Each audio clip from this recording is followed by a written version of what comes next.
Okay, so this is gold.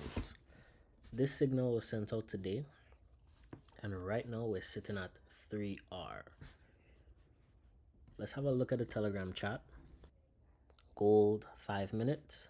Basically, the blue line is buy limit, stop loss, take profit. 3R, 5R. Trade activated. Trade running in profit. 3R hit. Final target 5R. What we used was supply and demand with confirmation, right?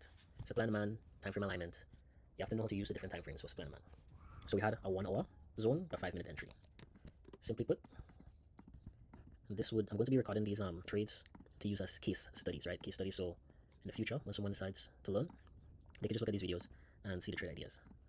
But this was the idea, right? We're in an uptrend. We have 1 hour demand. How do we know this is a 1 hour demand? We have rally, base, rally. Once we accomplish rally, base, rally, we look to the left to see what was accomplished. It removed this opposing level, so this level was removed.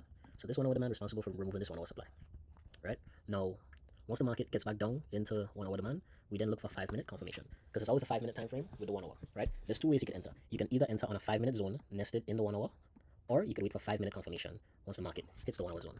In this situation, we used 5 minute confirmation. So we go down to the 5 minute. Now, for this 5 minute confirmation, we simply had a trend line break, right? So once the trend line breaks on a 5 minute, we look to see which 5 minute zone was responsible for breaking the trend line.